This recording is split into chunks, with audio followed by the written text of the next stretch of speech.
আসসালামু আলাইকুম। যারা বেকার ভাইরা আছেন তাদের উদ্দেশ্যে একটা কথা বলবো। অবশ্যই ভিডিওটা মিস করবেন না। আপনারা ধৈর্য ধরে ভিডিওটা শুনবেন। তো ভিডিওটা হচ্ছে আসলে আমরা ২০২৪ সাল আমাদের থেকে বিদায় নিচ্ছে। ২৫ সালে আমরা পা রাখবো ইনশাআল্লাহ। তো আমরা আসলেই পুরুষ মানুষ সবসময় আমরা পরিশ্রম ত্যাগ স্বীকার করতে হবে। তাহলে আমাদের সফলতা। তো আমি আপনাদেরকে একটা কথা বলতে চাই। আসলে পুরুষ মানুষের যতটুকু পরিশ্রম করতে পারবেন ততটুকু আপনি সফলতার দ্বারপ্রান্তে গিয়ে পৌঁছাতে পারবেন। আপনি সফলতার দ্বারপ্রান্তে গিয়ে ততক্ষণ পর্যন্ত পৌঁছাইতে পারবেন না যতক্ষণ পর্যন্ত আপনি পরিশ্রমে মগ্ন না থাকবেন। আমি আপনাদেরকে একটা কথা বলবো, যুবক ভাইদেরকে এবং যারা যুবক আছেন তাদেরকে একটা কথা বলবো, আপনারা যে কোনো কাজে লেগে পড়ুন, কোনো আপনাদের কাজ করতে লজ্জা পাবেন না। আপনারা লজ্জা ছাড়া কাজ করবেন, অবশ্যই দেখবেন আপনি সফলতার দ্বারপ্রান্তে গিয়ে পৌঁছাতে পারবেন। কারণ সফলতা এমন একটা জায়গা, কেউ আপনাকে সফলতার পথ দেখিয়ে দিবে না, আপনার সফলতার পথ আপনিই খুঁজে নিতে হবে। তাই দেরি কেন? আপনি যেই কোনো কাজই হোক আপনি ছোটোর থেকে শুরু করুন। ছোটোর থেকে শুরু করলে আল্লাহ পাক একদিন আপনাকে বড় বানিয়ে দেবে ইনশাআল্লাহ। আপনি এটা মাথায় রাখবেন।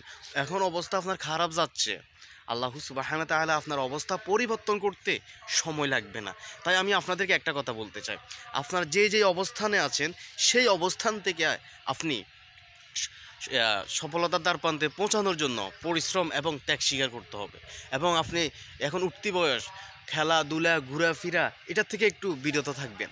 খেলাধুলার থেকে একটু বিরত থেকে আপনি আপনার কাজে মগ্ন থাকুন, তাহলে দেখবেন অতি সন্নিকটেই আপনি সফলতার দ্বারপ্রান্তে গিয়ে পৌঁছাতে পারবেন ইনশাআল্লাহ। আমরা সবাই সফলতার দ্বারপ্রান্তে পৌঁছাইতে হলে পরিশ্রম এবং ত্যাগ স্বীকার করতে হবে। আর আপনার মনের ভিতরে ইগু থাকতে হবে যে আমি পরিশ্রম করে আমি আমার আব্বু আম্মুকে এবং ফ্যামিলি সবাইকে ইনশাআল্লাহ একটা মধ্যবিত্ত ফ্যামিলিতে রূপান্তর করব ইনশাআল্লাহ। তো আমরা যারা বেকার আছি, বেকাররা কী করতে হবে? যে কোনো কাজ আমাদের শিখতে হবে এবং যে কোনো কাজে আমরা লেগে থাকতে হবে। লেগে থাকলে আমরা অবশ্যই সফলতার দ্বারপ্রান্তে গিয়ে পৌঁছাতে পারবো ইনশাআল্লাহ। তো আমরা আসলে ভিডিওর মাধ্যমে যত কিছু আপনাদেরকে হাইলাইটস করি না কেন, অনেক মানুষ হাইলাইটস হবে, অনেক মানুষ কাজে মনোযোগ দিবে, অনেক মানুষ মনোযোগ দিবে না, অনেক মানুষের হাওয়ায় উড়িয়ে দিবে।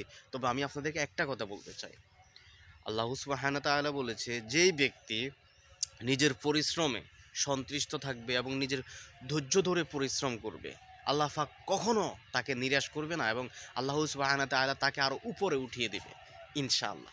তো আমরা আল্লাহ সুবহানাহু ওয়া তাআলার যতই পরিশ্রম করি, যতই করি, 5 ওয়াক্ত নামাজটা পড়তে হবে।